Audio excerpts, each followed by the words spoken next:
सबसे बड़ी हेडलाइन तो यही है विकास इस वक्त के हरियाणा में तीसरी बार सरकार बना सकती है बीजेपी। राज्य में 52 वर्षों में पहली बार किसी सरकार की हैट्रिक बन रही है और बीजेपी इतिहास बनाने की ओर है और शानदार जीत मिली है। हरियाणा में जो शुरुआती रुझान आ रहे थे उसमें भी बढ़त बनाने के बाद अब बहुत ही नाटकीय ढंग से बीजेपी जो है वो आगे बढ़ती गई और कांग्रेस बहुत ही बुरी तरह से फिसलती हुई नजर आ रही है।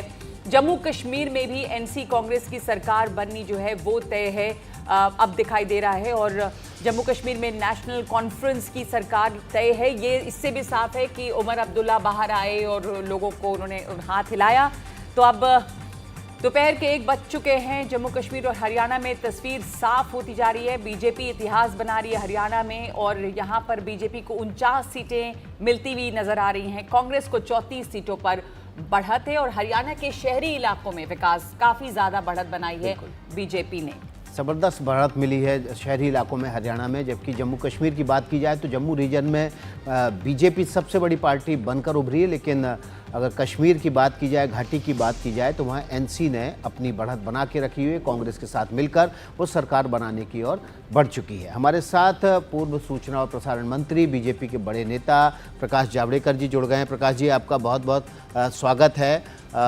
हरियाणा में लग रहा था कि कांग्रेस आ जाएगी, नैरेटिव कुछ इसी तरह का सेट था। जो भी ज़मीन पर जा रहा था उसको लग रहा था कि कांग्रेस की बढ़त है, लेकिन जब परिणाम आना शुरू हुए तो शुरुआती रुझान में कांग्रेस को वो बढ़त दिखी और बाद में धीरे धीरे सिर्फ वो बढ़त वोटिंग परसेंट में रह गई। सीटों में बीजेपी ने सरकार बनाने की स्थिति हासिल कर ली है। समझना चाहिए कि लोग अपनी रोबस्ट कॉमन सेंस से वोट देते हैं। लोगों की जो सोच होती है वो मीडिया की परसेप्शन से अनेक बार अलग होती है और वो रिजल्ट आता है। ये हरियाणा का मतलब क्या है? मतलब है कि अगर आप अच्छी सरकार चलाओगे, अगर भर्तियों में खर्ची पर्ची नहीं लगेगी और सारी सुविधाएं और लाभ सीधे बैंक खाते में जा रहे हैं और किसान के लिए 3 गुना धान मोदी सरकार ने खरीद किया जी। और लगभग कीमतें भी 10 साल में दुगुनी हुई। तो ये जो काम हुआ है और सीधे खाते में बैंक में मिल रही है, तो किसी मार्केट कमेटी के तरफ से नहीं अब आता पैसा सीधे आ रहा है। तो ये बहुत बड़े बदलाव है। यूपीआई के द्वारा लोग सारी खरीद और बिक्री कर रहे हैं, तो यही लोगों को चाहिए था और सुशासन का ये जीत है। और मोदी सरकार ने जो सुशासन दिया है, जो लोगों ने अनुभव किया है, सबका साथ सबका विकास, इसकी ये जीत है। तो नायब सिंह सैनी की सरकार, नायब सिंह सैनी की भी बड़ी जीत है। बहुत बड़ी कामयाबी उन्होंने दिलाई, बीजेपी को ऐतिहासिक जीत दिला रहे हैं और बड़े नेता बनकर और भी ज्यादा वो उभरेंगे और माना जाए कि उन्हीं का नेतृत्व रहेगा हरियाणा में। जावड़ेकर जी, वो तो पार्लियामेंट्री बोर्ड तय करती है, लेकिन उन्हीं के नाम से मुख्यमंत्री थे, उनके नेतृत्व में चुनाव हुआ है और ये भारतीय जनता पार्टी में हो सकता है।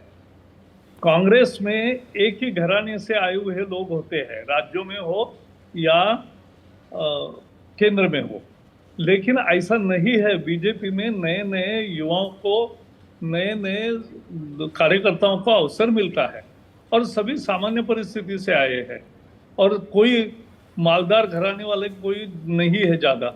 तो ये बीजेपी की विशेषता है। 24 घंटे काम करने वाली पार्टी है।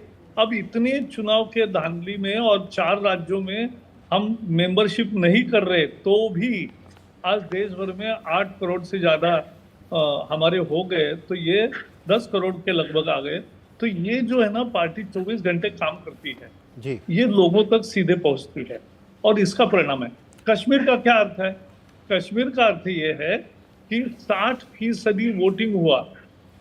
यही मोदी सरकार की सबसे बड़ी सफलता है। पाकिस्तान हताश है, बाकी आतंकवादी एलिमेंट्स हताश है, बाकी सब लोग हताश है कि ऐसा वोटिंग होता ही कैसा है। क्योंकि जम्मू कश्मीर में एक कानून का राज आया, एक शांति बहाल हुई, पथराव समाप्त हुआ, रोज रोज बंद होता था वो बंद हो गया, लोग खुश है। जिस अग्निवीर को लेकर कांग्रेस ने इतना ये किया, अग्निवीर के लिए भी जम्मू कश्मीर में हजारों युवा परीक्षा देने के लिए आए थे, क्योंकि उनको मालूम है कि अग्निवीर 4 साल ट्रेनिंग है, जो सुविधा अदरवाइज फ्री में कहीं नहीं मिलती। जी प्रकाश जावड़ेकर जी से हमारा संपर्क टूट गया है, फिर से उनसे संपर्क स्थापित करने की कोशिश करेंगे और जानने की कोशिश करेंगे कि आखिर हरियाणा में ग्राउंड पर ऐसा क्या बदला कि बीजेपी, जो कि प्रकाश जी फिर से जुड़ गए। प्रकाश जी, ये कहा जा रहा था कि लोकसभा चुनाव में जो है वो दलित और जाट का कॉम्बिनेशन बनकर उभरा और उसी कॉम्बिनेशन ने कांग्रेस को वहाँ पर बढ़त दिलाई और इस बार विधानसभा चुनाव में भी वो बढ़त कांग्रेस के हिस्से आएगी। क्या आपको लगता है कि जो नैरेटिव बनाने की कोशिश की गई किसान, पहलवान और संविधान, उसमें से संविधान वाला कि आरक्षण चला जाएगा, बीजेपी 400 पार गई, वो जो फैक्टर था वो जनता को लगा कि कहीं मिसगाइड किया जा रहा था उनको? बिल्कुल मिसगाइड कर रहे थे, ये बिल्कुल लोगों के पास साफ हुआ। कांग्रेस के अनेक नेताओं के बयान और वीडियो लोगों तक पहुंचे कि जिनमें कहा कि हमने ये तो ऐसा ही झूठ मारा था, तो वो झूठ मारने वाले लोगों को लोगों ने मार दिया इस बार। और संविधान 10 साल मोदी जी की सरकार है, भारी बहुमत की सरकार रही, तो भी कभी संविधान बदलना नहीं, उल्टा संविधान की रक्षा मोदी जी के कार्यकाल में जितनी हुई, और संविधान तोड़ने का पाप तो कांग्रेस का ही है, तो इसलिए तोड़ मरोड़ना ये उनका काम है। लोग समझते हैं कौन क्या है, और इसलिए मोदी जी के नेतृत्व में लोगों का भरोसा है। ये सुशासन की जीत है, और सुशासन प्रो इनकम्बेंसी तैयार करती है। ये भारतीय राजनीति में एक नया इतिहास है। आप समझ लो, आप कह रही थी कि तीसरी बार बीजेपी की सरकार बनने जा रही है 52 साल में पहली दफा। यह है, ऐसे इतिहास लगातार अब अनेक राज्यों में बनते जाएंगे, आप देखेंगे, और देश में भी बनता ही रहा है और आगे भी बनेगा। जी, हमारे साथ प्रियंका गुप्ता जुड़ गई हैं कांग्रेस से। प्रियंका जी, एक बात कही जा रही है बार बार कि जमीन पर बहुत हल्ला था कि कांग्रेस बहुत अच्छा कर रही है हरियाणा में, लेकिन कांग्रेस ने, क्या आपको लगता है कि बहुत ज्यादा हुड्डा परिवार पर भरोसा जताया और वो बहुत काम नहीं आया? और शैलजा भी थी जो कह रही थी कि मैं भी हूं, और ये शायद थोड़ा नुकसान भी पहुंचा गया। बहुत हाई डेसिबल कैंपेन रहा कांग्रेस का, जबकि दिख रहा है कि बीजेपी के वोटर्स एक तरफ कंसोलिडेट होकर बड़े खामोशी से काम कर रहे थे, जो आज नतीजों में नजर आ रहा है। प्रियंका जी। नगमा जी, सब ये कहना बड़ा सरप्राइजिंग है कि जब भारतीय जनता पार्टी की लहर थी तब भारतीय जनता पार्टी की 40 सीटें थी। आज जो आंकड़ा मैं देख रही हूँ वो 49 दिखा रहा है, जबकि एंटी इनकम्बेंसी भी थी 10 सालों की। एक चेहरा भी बदलना पड़ गया उनको, खट्टर जी का, जिनका जो कार्यकाल था वो वाकई में बिल्कुल खटारा था। और आज सैनी जी अपनी सीट से तो जीतना मुश्किल हो रखा है, तो इन सारे सवालों का क्या जवाब हो सकता है? दूसरी चीज, सैनी जी का ये कहना है कि व्यवस्थाएं हैं और हमें व्यवस्थाओं पे भरोसा करना चाहिए, तो ये कौन सी व्यवस्थाएं थी जिसके बारे में वो बात कर रहे थे? मुझे लगता है वो भारतीय जनता पार्टी के प्रवक्ता बेहतर तरीके से समझा पाएंगे। लगातार इलेक्शन कमीशन की वेबसाइट पर देर से डाटा जो है दिया जा रहा है, होल्ड किया जा रहा है, ये क्यों किया जा रहा है? अगर आपको लगता है कि भारतीय जनता पार्टी की सीटें बढ़ रही हैं, तो भारतीय जनता पार्टी खुलकर जो है मैदान में आए ना। क्या कांग्रेस ने इलेक्शन कमीशन के पीछे छुपने की क्या जरूरत पड़ रही है? कांग्रेस ने इस पर शिकायत की है कि इलेक्शन कमीशन की साइट पर डेटा जो स्लो है, उससे आप क्या कह रही हैं, क्या आरोप है आपका? देखिए, हमारा आरोप सीधा सीधा ये है कि भारतीय जनता पार्टी के नंबर्स अगर वाकई में अगर ज्यादा हैं तो वो पूरी तरीके से सारे चैनल्स को दिखाना चाहिए। इलेक्शन कमीशन का डाटा ही, जितनी भी चुनावी चैनल पे जो भी आंकड़ा जारी हो रहा है वो इलेक्शन कमीशन का डाटा दिखा रहे हैं। और दूसरी चीज, उसमें क्या वेबसाइट से चुनाव नतीजे तय होंगे? अपने आप में चुनाव नतीजे तो ग्राउंड पर वोटिंग सेंटर पे आ रहे हैं। अगर वेबसाइट पर देर से भी अपलोड हो रहे हैं, टीवी चैनल्स पे अगर वो भी चल रहे हैं, तो क्या फर्क पड़ना है नतीजों पर? नहीं, तो फर्क अगर नहीं पड़ रहा है तो भारतीय जनता पार्टी को भी तो नहीं पड़ेगा। अगर कांग्रेस को नहीं पड़ेगा तो फिर इतनी देरी करने की जरूरत क्या पड़ी? नहीं, तो फिर क्यों कांग्रेस पार्टी को एक रिटर्न कंप्लेंट देनी पड़ती है? शिकायत क्यों है? कांग्रेस ये क्यों नहीं समझ? शिकायत तो हमें इलेक्शन कमीशन से नहीं। क्या काउंटिंग में गड़बड़ है? क्या नतीजे काउंटिंग के नतीजे ऐलान करने में गड़बड़ हो रही है? विकास जी, अभी तो काउंटिंग के नतीजे आए भी नहीं है, अभी तो जो पूरे नतीजे आने बाकी हैं, थोड़ा सा इंतजार करना चाहिए हमें कुछ भी कहने से पहले। आखिरी नतीजे आने में वक्त लगता है, लेकिन काउंटिंग के नतीजे हर घंटे आते रहते हैं। और इलेक्शन कमीशन को नहीं, इलेक्शन कमीशन को तो हमने तब भी क्वेश्चन किया था जब एंड वोटिंग की डेट पर इलेक्शन कमीशन की परमिशन से जो किसान सम्मान निधि है लोगों के अकाउंट में गई। क्या भारतीय जनता पार्टी ने वोट्स जो है नोटों से खरीदा कि नहीं खरीदा? ये आरोप तो हम तब शुरू से लगाते चले जा रहे हैं। हम ये आरोप भी लगाते चले जा रहे हैं कि वहां पर प्रियंका जी, आप कांग्रेस की बात अगर करें तो इस समय आप लोगों को क्या लग रहा है? आपकी उम्मीद बहुत थी, ज्यादातर पोल्स, एग्जिट पोल्स जो हैं वो काफी ज्यादा सीट्स दे रहे थे, 60 के ऊपर भी आ रही थी, औसत भी कहें तो 55 प्लस जो सीट थी। तो ये मायूसी है और कहीं ये समझ में आया आप लोगों को कि जो हवा या सुनामी या आंधी जो भी थी वो कहाँ गायब हो गई रातों रात? क्या गड़बड़ हुआ? और अभी प्रकाश जावड़ेकर कह रहे थे वो खर्ची पर्ची का जो नैरेटिव है वो भी कहीं ना कहीं काम किया और कई सारी चीजें यहाँ पे आप लोगों को समझ में आ रहा है कि क्या हुआ, गड़बड़ कहाँ हो गई, क्यों नहीं स्वीप कर पाया? नगमा जी देखिए, जो एग्जिट पोल के आंकड़े आते हैं वो कांग्रेस पार्टी नहीं देती है, वो चैनल देते हैं और सर्वे की टीम्स देती हैं। ये आंकड़े हमारे नहीं थे। ये लगातार आप देखिए कल से पहले से जितने भी एग्जिट पोल के आंकड़े थे वो हमारे फेवर में आ रहे थे। तो ये एग्जिट पोल के जो आंकड़े थे ये उनसे कंप्लेन करनी चाहिए, मुझे लगता है। नहीं, मैं कंप्लेन नहीं कर रही हूँ, मैं आपसे पूछ रही हूँ कि आप लोगों की उम्मीद क्या थी, आप कितनी सोच रहे थे? उस उम्मीद से कम सीटें आई हैं भी, एग्जिट पोल छोड़ दीजिए। नहीं देखिए, मैं सवाल पूछना चाहती हूँ जो प्रकाश जी अभी बैठे थे या ठीक है प्रियंका जी, हमारे साथ बीजेपी के प्रवक्ता मनोज यादव भी जुड़ गए हैं। हम सीधे उनको जोड़ लेते हैं, स्क्रीन पे दिखाते हैं और आप मनोज यादव से सीधे सवाल पूछे जो आपके सवाल है। नहीं होने देंगे तो आप फिर से नौकरी देंगे। आपने जावड़ेकर जी से सवाल पूछा है, प्रियंका जी 1 मिनट आपको रोक रही हूँ। जावड़ेकर जी से सवाल पूछा, मनोज यादव भी हमारे साथ बीजेपी के जुड़ गए हैं। प्रियंका जी का ये सवाल है, कांग्रेस की प्रवक्ता है प्रियंका गुप्ता, कि जब स्कीम्स आपकी इतनी अच्छी थी, बहुत सारी सोशल स्कीम्स थी, तो बदलाव क्यों करना पड़ा बीजेपी को बहुत सारे, और आपने चेहरा भी क्यों बदलना पड़ा आपको? जी विकास जी, आप तो लगातार हरियाणा में रहे, मैंने देखा आप लगातार कार्यक्रम कर रहे थे विकास भाई, और मैं भी हरियाणा में लगातार था, के शर्मा जी के साथ में मीडिया देख रहा था भाजपा का। तो विकास जी, मैं एक शेर से शुरुआत करता हूँ। न हीरे की चमक है, न नगीने की चमक है, चेहरे पर सीना तान के जीने की चमक है, पुरखों से विरासत में हमें कुछ ना मिला था, जो दिख रहा है वो खून पसीने की चमक है। तो ये हम वंशवादी और परिवारवादी पॉलिटिक्स वाले लोग नहीं हैं, ये हम लोग खांटी कार्यकर्ता है, जमीन पर काम करने वाले कार्यकर्ता है। और भारतीय जनता पार्टी का जो शीर्ष नेतृत्व माननीय नरेंद्र मोदी जी और नायब सिंह सैनी जी का जो नेतृत्व है, डबल इंजन की सरकार ने जो काम किया, जिस तरह से पर्ची और खर्ची के माध्यम से इनके समय में नौकरियां मिलती थी, 1.5 लाख लोगों को हम लोगों ने बिना पर्ची खर्ची के सरकारी नौकरी देने का काम किया। एक CLU इनके यहाँ एक गैंग चलता था, किस तरह से किसानों को सेक्शन 4 और 6 का नोटिस दे करके किस तरह से जमीनों को हड़पने का काम किया जाता था, किस तरह से इन्होंने पहलवानों का मुद्दा उठाने का काम किया। पहलवानों को जितना सम्मान हरियाणा सरकार में नायब सिंह सैनी सरकार ने दिया है, मुझे लगता है किसी ने नहीं दिया होगा।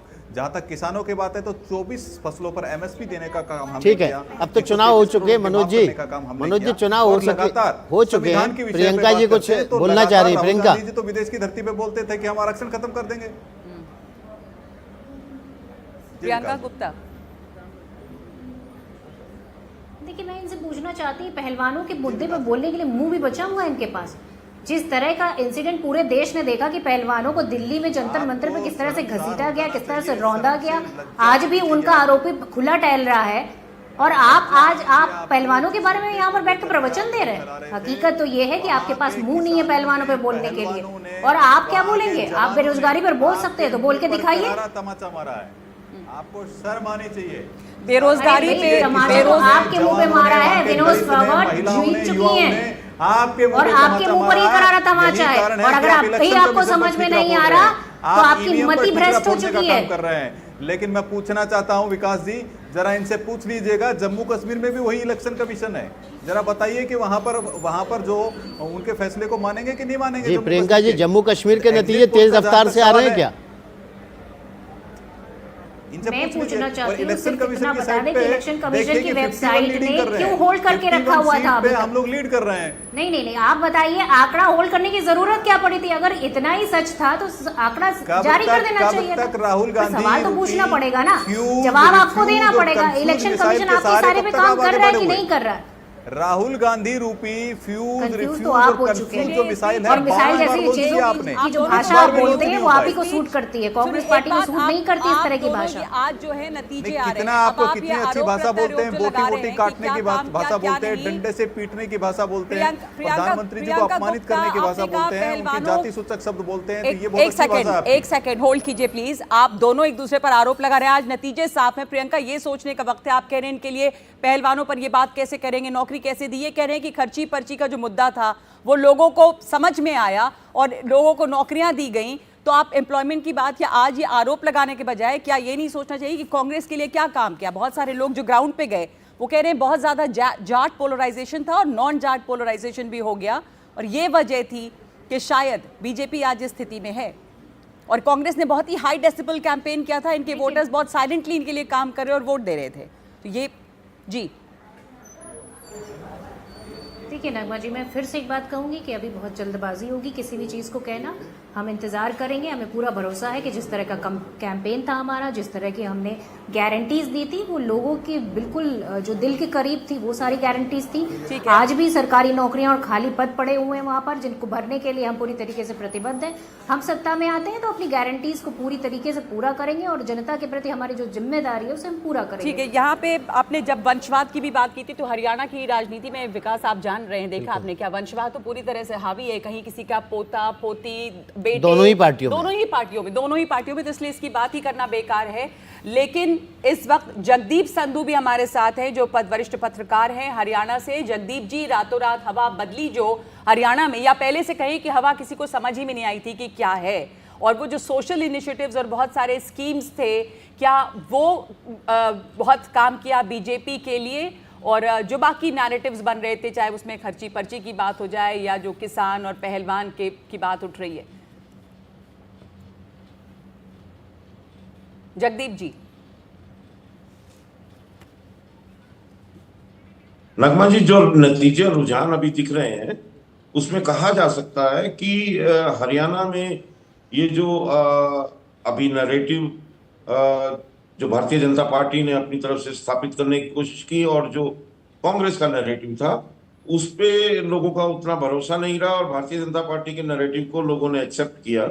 और जिस तरह से हाई डेसिबल प्रचार कांग्रेस के द्वारा किया जा रहा था और जो साइलेंटली भारतीय जनता पार्टी का काम किया जा रहा था, ये उसी के परिणाम दिखाई देने लगे हैं। और ऐसा माना जा सकता है कि लोगों का विश्वास भारतीय जनता पार्टी के शासन प्रशासन और नीतियों पे अभी भी उसी तरह इंटैक्ट है।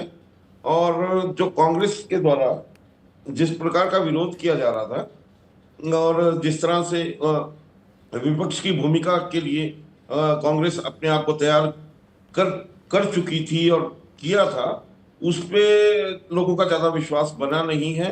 हाँ। और हरियाणा में जो ये जाट और नॉन जाट का जो ध्रुवीकरण है, इसमें कहा जा सकता है कि अभी इन परिणामों को देखते हुए, इन रुझानों को देखते हुए जो एक जाट समुदाय का जिस तरह से कहा जा रहा था कि कंसोलिडेशन हो गया है, वो भी नहीं हुआ लगता है। क्योंकि जो दक्षिण हरियाणा की सीटों को देख लीजिए या जीटी रोड बेल्ट की सीटों को देखें या अगर हिसार और जींद के इलाके की सीटों को भी देखें जो जाटलैंड कहलाता है, वहां भी जो परिस्थितियां हैं उस तरह से कंसोलिडेटेड दिखाई नहीं देती हैं जी।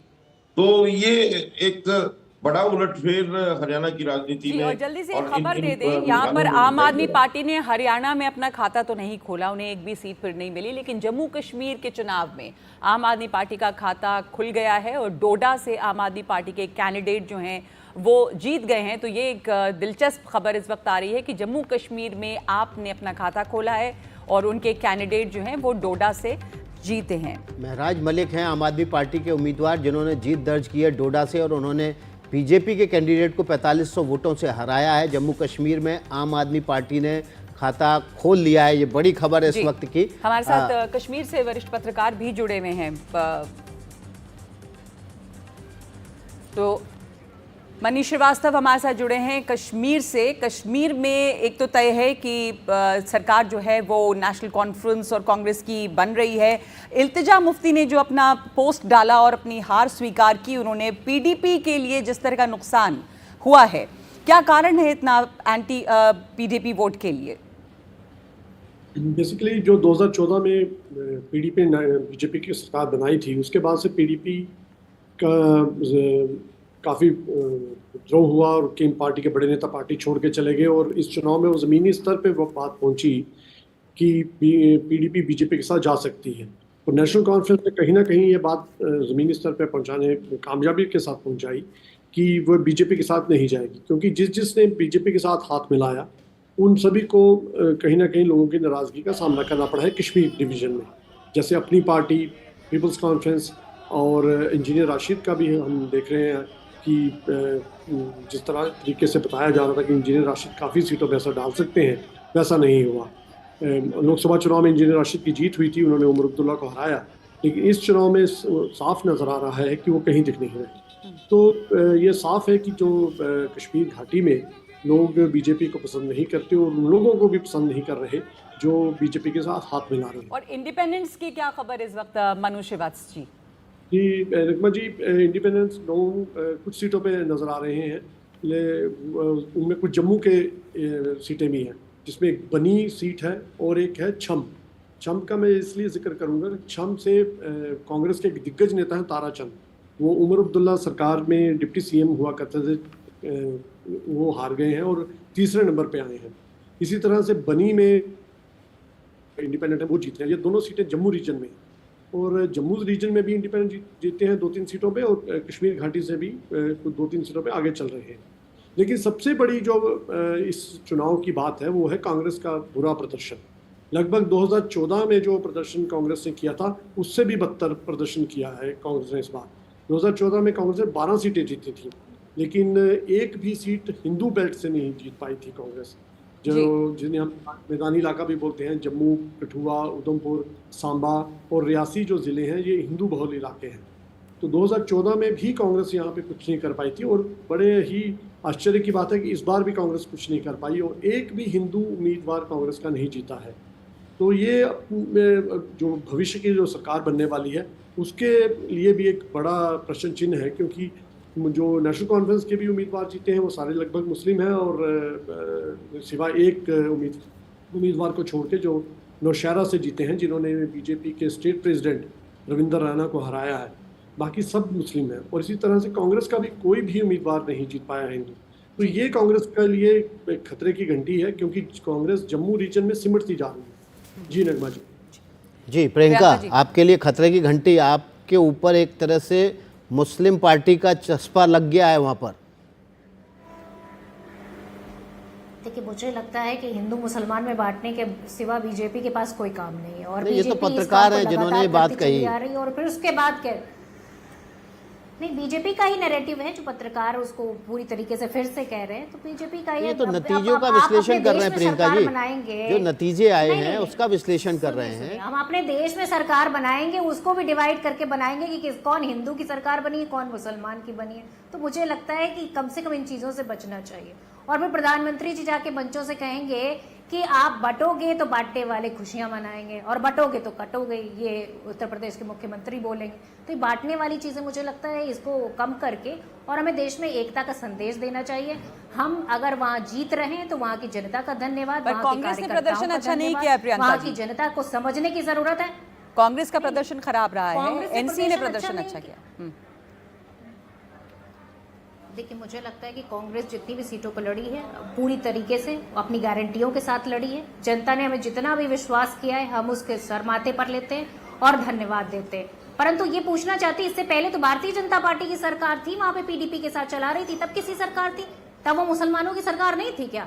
मुझे लगता है कि कम से कम पत्रकार महोदय को इतना ध्यान रखना चाहिए कि सरकार तो भारतीय जनता पार्टी ने भी बनाई थी, वो भी पीडीपी के साथ। मनु श्रीवास्तव साहब की बातें सुन रहे हैं और उस पर वो जवाब देना चाहेंगे कुछ? इस्तेमाल नहीं किया होगा, ऐसे शब्दों का इस्तेमाल नहीं किया होगा उन्होंने, क्योंकि उन्हें सूट नहीं करेगा वहां पर जाकर।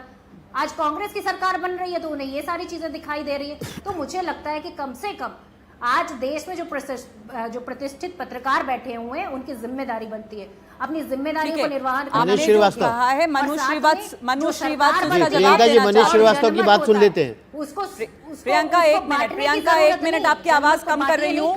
मनु श्रीवास्तव साहब जो बातें कह रही हैं उस पर जवाब देना चाहते हैं और उसको समझाना चाहते हैं। शर्मा जी, ये 2014 में जो स्थिति थी वो मैं जैसे मैंने पहले कहा वैसे ही बन रही है। 2014 में जब कांग्रेस की 12 सीटें आईं तो मुफ्ती मोहम्मद सईद ने बाकायदा जम्मू में एक प्रेस कॉन्फ्रेंस में ये बात कही थी कि वे कांग्रेस के साथ इसलिए नहीं जा रहे क्योंकि कांग्रेस के पास हिंदू इलाकों से मैंडेट नहीं है। कांग्रेस ने जितनी भी सीटें जीती हैं वो सारी मुस्लिम इलाकों से जीती हैं, क्योंकि जम्मू कश्मीर हमें भूलना नहीं चाहिए कि जम्मू कश्मीर की डेमोग्राफी, जम्मू की टोपोग्राफी ऐसी है कि यहाँ पे दोनों खित्तों को बैलेंस करना पड़ता है। और जम्मू रीजन में भी जो बड़ा असर है वो हिंदू इलाकों का है। जम्मू डिस्ट्रिक्ट सबसे बड़ी डिस्ट्रिक्ट, 11 यहाँ पे विधानसभा क्षेत्र हैं, एक भी सीट पे कांग्रेस नहीं जीती है। कठुआ दूसरा जिला है वहाँ जहाँ 6 सीटें हैं, एक भी सीट नहीं जीती है। और कांग्रेस के जितने बड़े नेता हैं वो सारे चुनाव हार गए, जिनमें ताराचंद, जिनमें रमन भल्ला, चौधरी लाल सिंह ने हाल ही में लोकसभा चुनाव लड़ा। तो ये सारी चीजें दर्शाती हैं कि कांग्रेस ने जम्मू रीजन पे फोकस ही नहीं किया और सिर्फ 6 सीटों पे कांग्रेस जीत रही है। उनमें 4 कश्मीर घाटी से हैं, 2 जम्मू डिवीजन से हैं। तो ये साफ दर्शाता है कि कांग्रेस की जो तैयारियां थी बड़ी कमज़ोर थी, कांग्रेस का चुनाव प्रचार बड़ा कमज़ोर था और ये लगातार राजनीतिक पर्यवेक्षक ये मान रहे थे कि कांग्रेस ने चुनाव का आपसे यही बात मैं पूछूं, अगर कश्मीर घाटी के लिए